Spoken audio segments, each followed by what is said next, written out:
Kemudian kami digiring ke sebuah tempat yang berada di tengah taman yang luas tersebut. Di tempat itu ada begitu banyak wanita menggunakan pakaian yang sama, seperti keenam wanita yang menjemput kami. Tidak satu pun kami melihat yang berjenis kelamin pria. Semua itu mendekat ke arah kami, tapi tidak sampai bisa menyentuh kami. Mereka mengelilingi kami, memperhatikan kami seperti mereka tidak pernah bertemu dengan seorang laki-laki. Mohon untuk kedua kawan Tuan untuk menunggu di sini, dan Tuan ikut kami ke tempat putri, ucap salah satu wanita itu. Percakapan kecil aku katakan dengan Bon dan Dayat, agar mereka tetap di sini sementara waktu aku menyelesaikan urusanku. Kemudian aku mengikuti wanita tersebut. Aku kembali berjalan, kali ini hanya ditemani beberapa wanita, hingga aku mendapati sebuah rumah besar dengan motif bunga. Sebuah rumah yang megah dan indah. Rumah tersebut berkilauan antara silver, emas, dan warna merah muda. Aku tidak pernah menemukan pemandangan seindah itu sebelumnya. Aku pun masuk ke dalam, dan di dalamnya berjejer wanita-wanita di kiri dan kanan. Kali ini mereka mengenakan pakaian yang berbeda dengan 6 wanita tadi. Wanita di dalam rumah ini mengenakan pakaian berwarna putih merah dan mahkota serta kalung yang lebih indah daripada 6 wanita tersebut. Di posisi paling ujung, ada seorang wanita agak gemuk bermahkota seperti ratu, dengan tampang yang serius serta tatapannya yang tajam mengerikan. Tidak meneduhkan seperti yang lainnya. Wanita yang mengantarku tadi menunduk dan berbicara dengan wanita bermahkota itu, sembari sesekali menunjukku. Namun aku tidak bisa memahami apa yang mereka bicarakan. Karena aku hanya manusia normal, dengan sedikit kelebihan bisa melihat mereka. Di hadapan wanita begitu banyak, tentu sikapku canggung. Malu dikarenakan seluruh wanita yang ada di sana pemandangannya tertuju ke arahku. Ditambah lagi, mereka memiliki wajah yang cantik luar biasa. Aku sedikit menunduk awalnya, hingga aku sadar di samping sebelah kiri wanita bermahkota itu ada wanita yang aku kenal. Ya, itu adalah Sinta. Dia tengah duduk sambil tersenyum lembut ke arahku. Dia mengenakan pakaian yang sama seperti saat pertama kali kami bertemu, tanpa mahkota, layaknya wanita biasa. Karena kamu ada di sini, aturan yang ada di sini kamu harus patuhi seluruhnya. Aku adalah penguasa wilayah ini, dan di sampingku adalah putriku. Aku tahu maksud kedatanganmu. Dan orang-orang yang kamu cari tidak ada di sini, mungkin berada di tempat yang lain. Aku bisa membantumu, tapi sebagai balasannya, aku minta kamu harus menikahi putriku, Sinta. Kata Ratu Peri. Ada alasan kuat atau dugaan yang kuat kenapa Sinta mau dengan manusia lemah sepertiku, dan Ratu Peri bahkan tidak keberatan menunjukku untuk menikahi Sinta. Dalam silsilah keluargaku dulu, garis keturunan leluhurku diketahui ada yang menikah dengan jin, bukan Mbah Sabar tentunya. Mungkin bisa jadi itu kakeknya Mbah Sabar. Alasan Ratu Peri ingin menikahkan aku dengan Sinta sebetulnya bukan karena silsilah keluarga yang aku sebutkan di atas. Ada beberapa poin penting yang mana Sinta atau Ratu Peri menyadari ada sesuatu yang spesial dalam diriku. Sebetulnya, ketika pertama kalinya Sinta mendatangi kami dengan berubah wujud seperti Sultan, Sinta sebetulnya memiliki niat untuk mengusir kami karena tindakan ceroboh Sultan saat itu. Tapi setelah Sinta bertemu denganku, dia menyadari sesuatu yang menarik perhatiannya. Sinta adalah makhluk peri yang memiliki tingkatan jauh lebih tinggi dari makhluk lainnya. Jadi Sinta bisa menyadari ada sesuatu yang ditekan di dalam tubuhku. Seperti yang sudah diketahui, sesuatu itu adalah energi spiritual dalam jumlah yang besar yang ditekan di dalam diriku. Semuanya berkat Mbah Basil, leluhur Desta. Tapi karena energi spiritualku ditekan, aku jadi tidak bisa mengamalkan ilmu yang diajarkan oleh Mbah Sabar secara maksimal, yang akhirnya aku berhenti dan meninggalkan ilmu yang diajarkan oleh Mbah Sabar. Akan tetapi, suatu saat aku akan bisa mengendalikan energi spiritual tersebut dan melepasnya, kata Mbah Sabar ketika aku masih bersamanya. Aku tidak berharap akan hal itu. Aku sudah nyaman dengan kehidupanku.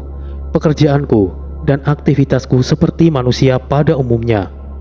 Untuk kedepannya, aku pun tidak tahu akan seperti apa jalanku.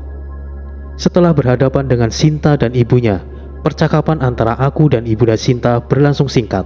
Intinya, aku menyetujui perjodohan ini. Sinta memang menarik dan tentunya cantik. Apakah ini berarti aku beruntung? Tidak sepenuhnya benar. Keputusanku menyetujui pernikahan itu merubah semua kehidupanku yang damai. Karena keputusanku ini, kedepannya justru aku masuk dalam masalah di dunia lain dan melibatkan banyak orang di sekitarku yang bahkan mengorbankan mereka. Setelah aku selesai bertemu Ibunda Sinta, aku langsung diantar kembali ke tenda perkemahan kami tanpa Bon dan Dayat. Tapi Sinta ikut mengantarku saat itu. Dalam perjalanan, Sinta menjelaskan tentang keberadaan 11 orang yang kami cari. Menurut Sinta, apa yang dikatakan ibundanya adalah benar. Ke-11 orang tersebut tidak ada di kerajaannya. Kemungkinan besar mereka berada di wilayah kekuasaan Inyek Rimbo atau kakek hutan. Dan Sinta mengkhawatirkan bahwa kemungkinan besar mereka sudah dijadikan budak di tempat tersebut. Karena pengikut Inyek Rimbo kebanyakan bermasalah, makhluk yang suka bertempur dan membunuh. Sinta juga menjelaskan bahwa ketiga penguasa di hutan ini mereka membentuk sebuah kerajaan dengan masing-masing pemimpin serta wujud yang berbeda. Kerajaan pertama adalah Inyek Rimbo, kedua kerajaan orang Bunian, dan yang ketiga adalah kerajaan yang dipimpin Ibunda Sinta, kerajaan peri. Inyek Rimbo sendiri terkenal brutal dan sangat kuat. Mereka mampu berubah wujud menjadi manusia dan kadang bersikap baik sesuai suasana hatinya. Orang Bunian ini termasuk sosok yang sering membantu manusia. Meskipun rata-rata orang Bunian lemah, orang Bunian memiliki kasta yang mana terbagi menjadi 3 kasta. Kasta tertinggi orang Bunian tidak memiliki kemampuan kuat jika dibandingkan dengan Inyek Rimbo. Tetapi orang Bunian memiliki teknologi yang luar biasa yang mampu menutupi kekurangannya. Keberadaannya orang Bunian pun sudah sering dilihat manusia, berupa makhluk berbulu tanpa adanya cekungan yang berada di antara bibir dan hidung. Itu adalah orang Bunian dengan kasta paling rendah yang sering dilihat oleh manusia. Percakapanku dengan Sinta berlangsung selama perjalanan.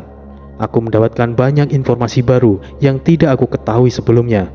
Setelah aku sampai di tenda, barulah aku tersadar tentang rekan-rekanku. "Sinta, di mana kawan-kawanku?" Aku bertanya dengan sedikit panik. Tidak perlu khawatir. Sebelum matahari terbit, mereka akan kembali. Senyum Sinta menjelaskan.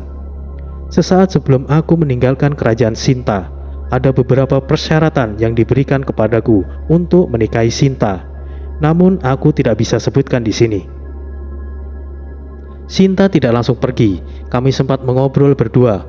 Di dalam tenda kami bercakap banyak hal. Dan Sinta menjelaskan dirinya tertarik denganku dikarenakan aku memiliki aura hampir sama dengan kaumnya, terutama sangat mirip dengan ibundanya atau disebut sebagai aura penguasa. Dan karena alasan itulah sebabnya aku sering didekati oleh makhluk astral. Auraku menarik mereka untuk mendekatiku. Sebab tidak ada jaminan meskipun energi spiritualku ditekan, aura yang aku miliki sudah cukup membuat makhluk dari dunia jin tertarik. Setelah beberapa saat kemudian, hari mulai pagi dan aku mendapati Bon dan Dayat menghampiri tenda didampingi beberapa wanita yang menjemput kami waktu itu. Apa yang Bon dan Dayat lakukan di kediaman Sinta saat itu, mereka enggan untuk menceritakan. Mereka hanya mengatakan bahwa mereka sudah diberitahu jika aku akan menikah dengan Sinta dan mereka diminta untuk hadir mendampingiku. Perlu diketahui, aku dan rekan-rekan di kediaman Sinta sangatlah lama, kurang lebih 1 hari kami di sana. Tidak ada siang maupun malam. Selama 1 hari, suasana di kediaman Sinta seperti langit di waktu maghrib. 1 hari kami di sana mungkin hanya 1 jam ketika kami kembali. Setelah Bon dan Dayat sampai di tenda, Sinta dan rombongannya mengantarkan rekanku kembali. Aku tunggu syarat yang harus dipenuhi sesuai kehendak ibunda. Dengan bibir yang mungil dan senyuman kecil, Sinta mengingatkan. Aku akan kembali dalam waktu 3 hari dari sekarang. Aku akan kesini lagi, lanjut Sinta. Dilanjutkan dengan rombongan yang mengantar rekanku mengucapkan, "Kami permisi Tuan." kata mereka serentak. Dayat hanya tersenyum-senyum simpul dan Bon sendiri seperti gelisah, entah apa yang Bon pikirkan. Waktu mulai pagi dan kami berkemas meninggalkan hutan. Tentunya kami tetap menyisir hutan karena tujuan kami juga sebagai tim evakuasi. Namun di tengah perjalanan pulang, kami sempat bertemu rombongan lain dan informasi dari kelompok tersebut. Hingga saat itu pencarian masih belum ada perkembangan dan titik terang. 3 hari kemudian, kami bertiga datang kembali dan lengkap membawa syarat yang harus aku penuhi, dan semuanya sudah aku persiapkan. Setelah aku persiapkan semua syarat-syarat, kami berangkat kembali ke hutan. Waktu itu sore hari, sekitar pukul 3, dan sebenarnya waktu itu aku dan rekan-rekanku diperintahkan untuk istirahat, karena sudah ada tim khusus yang diturunkan untuk meneruskan pencarian. Alasan yang sama kami gunakan, yaitu ingin mengambil barang-barang yang tertinggal dan kembali secepatnya. Dalam perjalanan, Bon selalu mengingatkanku untuk jangan pernah mau melakukan hal tersebut, karena itu musyrik, baik dari pernikahan maupun persyaratan yang aku bawa. Bon menegaskan begitu sepanjang perjalanan. Bon sendiri pun sebenarnya tidak mau ikut awalnya, namun karena aku memaksa Bon, akhirnya dia tetap ikut. Istighfar Tori, apa yang kau lakukan itu tidak benar, dan itu jalan yang salah. Tak henti-hentinya Bon mengingatkan dalam perjalanan. Pak Bon, mereka juga ciptaan Gusti Allah. Apa salahnya kita bersilaturahmi? Toh kita juga tidak mencari wangsit atau hal-hal untuk kepentingan pribadi, jawabku. Benar itu Pak Bon. Kapan lagi kita punya pengalaman seperti ini? Ya, jika memang nantinya berdampak negatif, ya kita tinggalkan saja. Dayat menambahkan sambil tertawa kecil. Bon hanya diam dan mengangguk sambil memasang tampang yang kecewa. Seandainya saat itu aku mendengarkan nasihat Bon, mungkin kehidupanku sebagaimana mestinya seperti kebanyakan orang akan tetap berjalan. Tapi jika itu aku lakukan, banyak juga orang-orang yang tidak tertolong. Sama-sama ada hal positif dan negatif dari kedua keputusanku saat itu. Nyatanya, aku telah memilih jalan yang mana menjadi beban tanggung jawabku di masa depan. Dan kali ini pun sebenarnya, Johnny, Romi, dan Inal juga mengikuti kami. Hanya saja aku tidak sadar. Kami berenam, Johnny, Romi, Inal, Bon, Dayat, dan diriku adalah satu kesatuan di mana ketika ada tugas, kami berenam selalu ada. Bisa kalian asumsikan sendiri seberapa dekat kami. Kami berenam punya kisah sendiri di hutan Pasaman, yang mana semua akan aku ceritakan di sini tanpa ada yang disembunyikan. Bon tidak bisa berkata apa-apa lagi. Sambil memasang tampang kecewa, dia gagal meyakinkan kami. Seandainya saat itu Bon berhasil mencegahku, mungkin kalian tidak akan mendengarkan kisah yang menarik ini. Beberapa jam berlalu, akhirnya kami sampai ke tempat tujuan. Kami segera mendirikan tenda dan segala perlengkapannya sambil menunggu malam tiba. Waktu terus berlalu hingga kami memasuki malam. Pepohonan rindang kini berubah jadi gelap dan menyimpan misteri. Malam selepas Isya kurang lebih, Bon dan Dayat entah kenapa jadi lebih peka terhadap makhluk halus. Ya, malam itu Bon dan Dayat mampu melihat makhluk yang mondar-mandir di sekitar lokasi kami mendirikan tenda. Bon dan Dayat tanpa sengaja telah terbuka mata batinnya setelah masuk di kerajaan peri. Semudah itu. Ya, itulah yang terjadi jika manusia memasuki teritori jin dalam waktu lama. Setelah beberapa detik, Dayat berkata, lihat itu, kalian lihat tidak? Tunggu, di sebelah sana. Di sebelah sana juga ada tuh. Dan seterusnya. Agaknya dia tidak mempercayai apa yang dia lihat sendiri. Berbeda dengan Bon. Ketika Bon merasakan atau melihat hal tersebut, dia hanya beristighfar lirih. Bon dan Dayat kini tidak seperti pertama kalinya waktu kesini. Sekarang mereka lebih tenang dan santai, apalagi Dayat. Melihat hal itu bagi dia seperti melihat hal yang aneh, langka, bahkan jika menurutku, Dayat terlihat menikmatinya. Jujur, sedangkan bagiku sendiri itu musibah. Aku sudah kenyang melihat hal seperti itu dari ketika aku masih berumur 10 tahun. jika ada cara untuk menutup, supaya aku tidak mampu bisa melihat hal demikian, tentu aku akan melakukannya. Untuk kalian yang masih ingin dibuka mata batinnya, ketahuilah, ini tidak sekeren yang kalian bayangkan. Akhirnya, waktu yang ditunggu telah tiba. Jauh dari mata kami memandang, terlihat cahaya yang lama-kelamaan berwujud menjadi 2 ekor kuda putih menarik sebuah kereta kencana. Di atasnya, seorang wanita kekar yang garang, memakai pakaian seperti zirah kerajaan.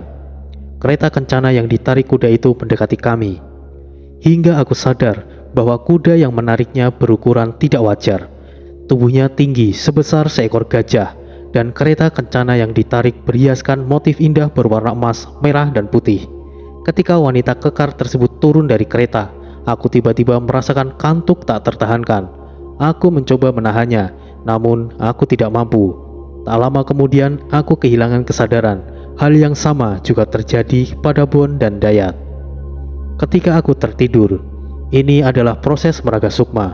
Aku bermimpi berada di ruangan yang sangat megah. Aku berpakaian seperti pakaian tokoh Gatot Kaca. Di hadapanku ada Ibunda Sinta menatapku dengan senyuman puas, serta di sampingku ada Sinta.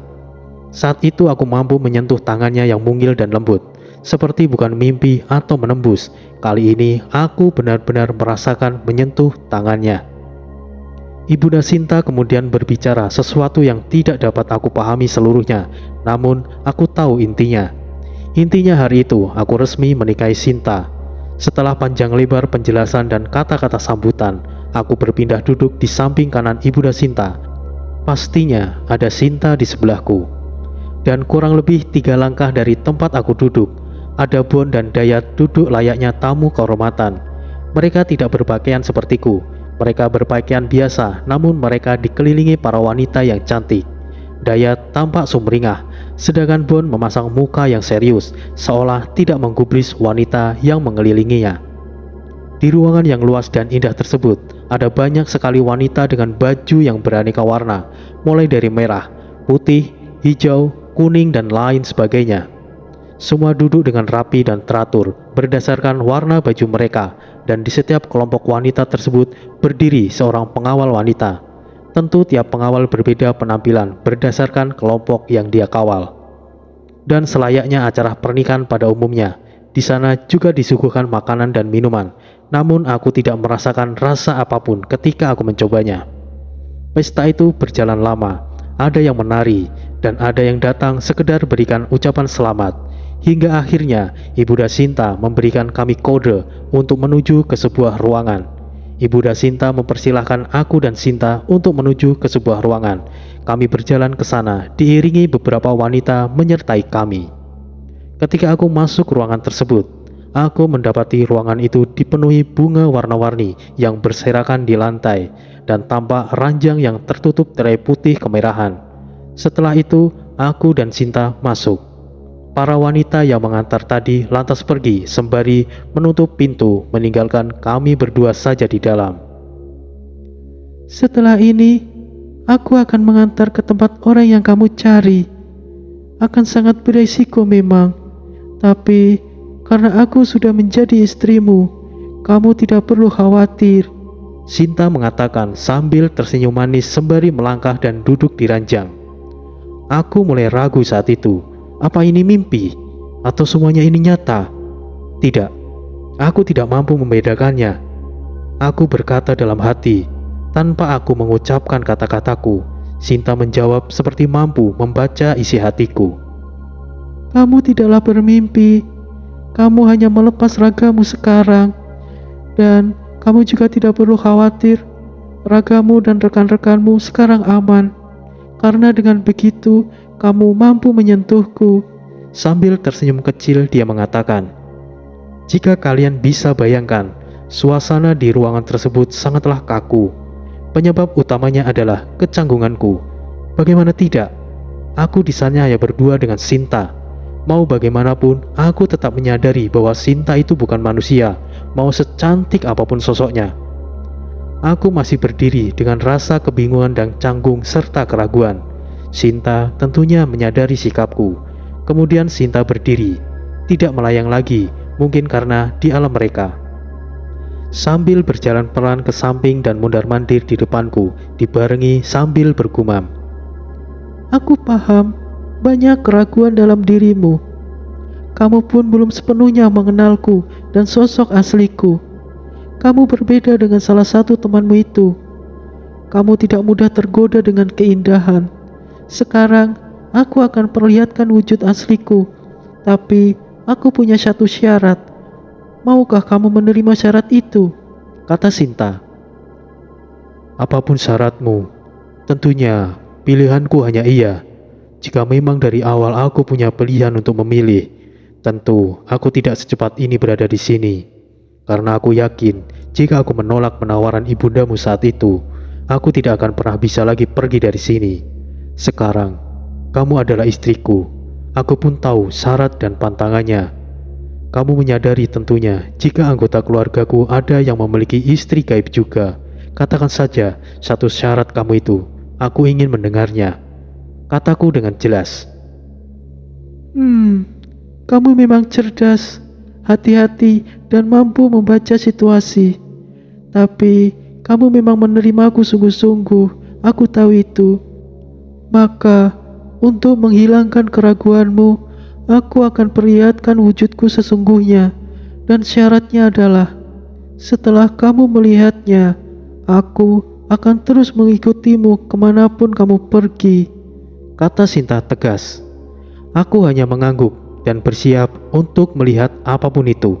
Sinta melangkah maju satu langkah dan mulai berucap perkataan yang tidak aku pahami apa maksudnya. Secara perlahan-lahan, aku menyadari ada perubahan pada sosok Sinta.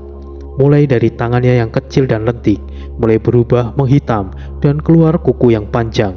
Rambutnya yang tadinya lurus menjadi tebal, tidak beraturan dan kusut, serta pakaiannya yang rapi menjadi kedodoran dan kumal. Yang terparah adalah wajahnya. Sangat mengerikan. Matanya merah dengan bibir hitam, serta taring sepanjang jari orang dewasa tumbuh di mulutnya. Hanya aroma wanginya saja yang tidak berubah. Dengan agak terbungkuk, sosok Sinta menatap ke arahku. Aku masih bisa tenang dan biasa saja, dan perlahan Sinta mendekat. Karena tidak tahan melihat wujudnya itu, aku pejamkan mata. Jantungku berdetak dengan sangat cepat. Sinta berhenti bergerak, dan aku yakin Sinta berada tepat di depanku. Bukalah matamu, suamiku, Sinta berkata. Akan tetapi suaranya agak lain. Sebelumnya suaranya lirih dan lembut. Saat itu suaranya lebih padat dan jelas. Sejenak aku berpikir dan kuatkan mental. Perlahan membuka mata dan seketika. Ada apa, suamiku? Sinta mendekatiku lagi setelah sebelumnya aku menjauh karena kaget. Ini adalah sosok asliku, Sinta melanjutkan. Aku mundur karena terkejut akan hal lain. Sosok Sinta saat itu bukan wujud yang mengerikan seperti yang terakhir kali aku lihat. Akan tetapi, Sinta yang lebih terlihat dewasa, berpakaian putih, berselendang, bermahkota dengan perhiasan serta bibirnya yang sebelumnya pucat, kini berwarna kemerahan. Aku ralat kalimatku mengatakan bahwa Sinta yang sebelumnya itu cantik. Sinta dalam wujud dewasanya, atau bisa aku katakan aslinya adalah kecantikan yang luar biasa. Bisa aku anggap mendekati sempurna, karena kesempurnaan hanya milik Yang Maha Kuasa. Maksudnya, apa ini? Aku bertanya yang masih sedikit takut di balik kekagumanku. Kami adalah bangsa peri yang mampu berubah bentuk ketika kaum kami terancam. Kami dapat merubah penampilan yang membuat makhluk lain takut. Tapi sosok asli kami adalah seperti yang kamu lihat. Inilah wujud asliku yang sebenarnya, suamiku. Sinta mengucapkannya sambil menarik tanganku menuju keranjang. Sinta memang jenis makhluk peri. Meskipun ada beberapa jenis peri, aku masih tidak bisa menyebutkan jenis peri apa itu Sinta. Hanya aku saja yang boleh mengetahuinya. Peri adalah salah satu makhluk yang memiliki keindahan luar biasa, atau bisa disebut sebagai bidadari bumi. Zaman dahulu, peri sering menampakkan diri kepada manusia yang disukainya, karena peri adalah makhluk yang seluruhnya wanita. Dahulu, Peri lebih suka dengan seorang laki-laki manusia dibandingkan dengan makhluk lainnya.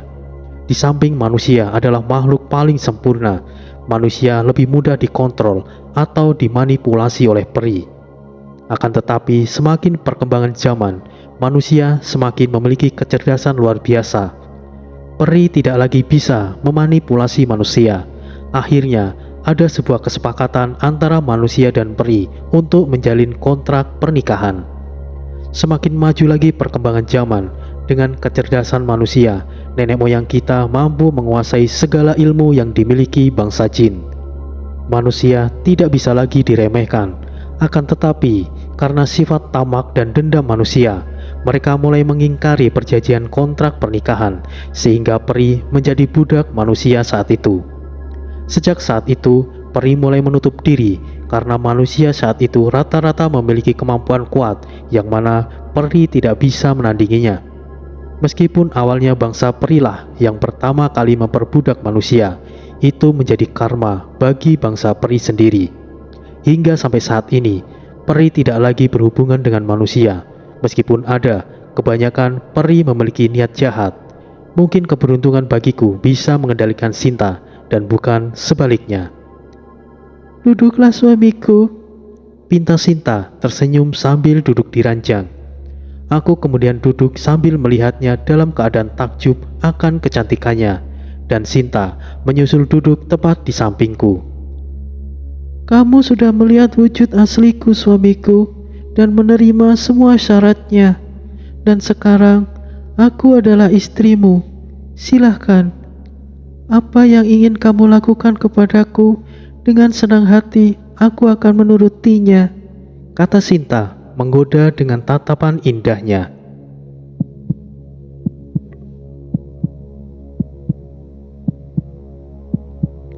Jantungku berdetak kencang, pikiranku semrawut tidak karuan.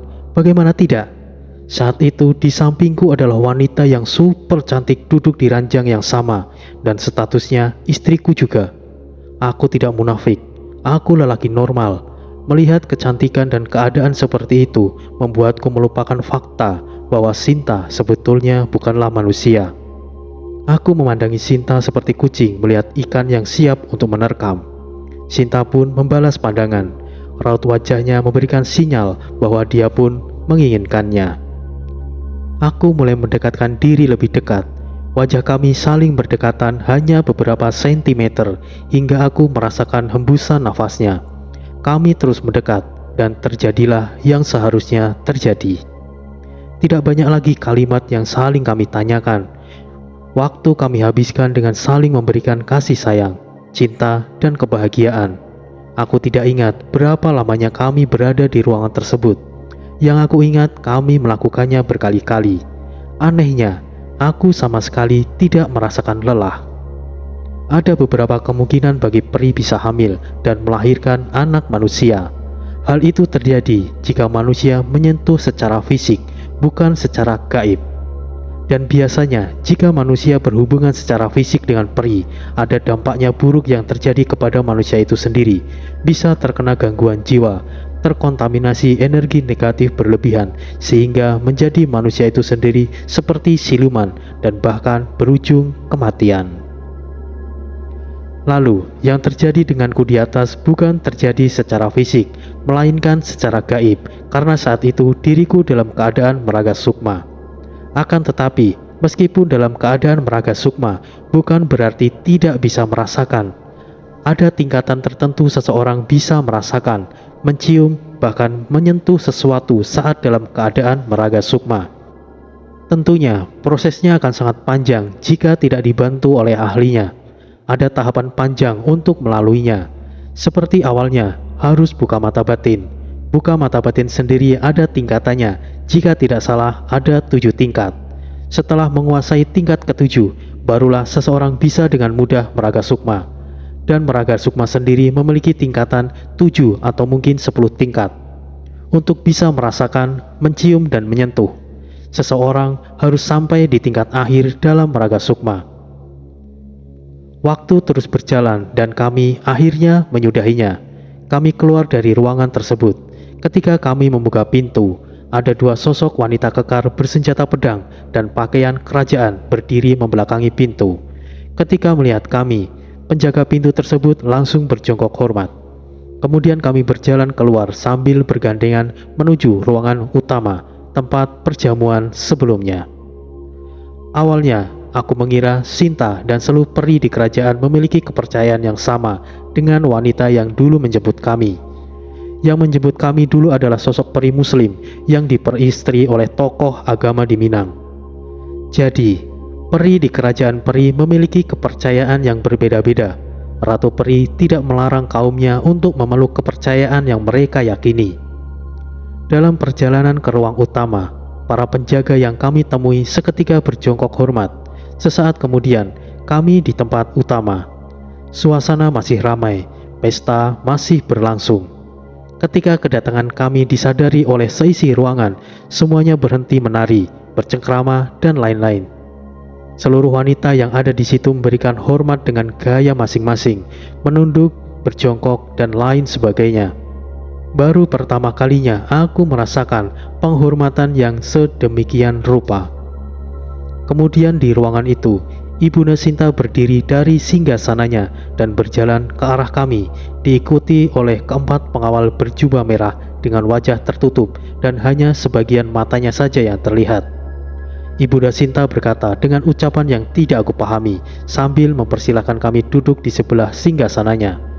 Setelah berbincang beberapa waktu dengan Ibunda Sinta, inti dari percakapan itu, Ibunda Sinta sudah mengutus bawahannya untuk mencari ke-11 orang yang sedang kami cari. Namun, hasilnya masih tetap nihil. Dan Ibu Sinta menyarankan untuk mengunjungi perkampungan orang Bunian, serta daerah kekuasaan Inyi Rimbu, dua kerajaan lainnya yang ada di hutan Pasaman ini. Bagi orang Sumatera, khususnya Sumatera Barat, pasti mengetahui legenda makhluk tersebut. Inyi Rimbo adalah sosok jelmaan berupa harimau, sedangkan orang Bunian seperti manusia besar dengan bulu di badannya. Setelah mendapat perintah itu, aku bersama Sinta dan dua pengawal berjubah merah akan mengunjungi kerajaan orang Bunian dan Inyi Rimbo. Tentunya kami akan pergi tanpa Bon dan Dayat. Disinilah perjalanan diplomasi dimulai yang akan berujung malapetaka.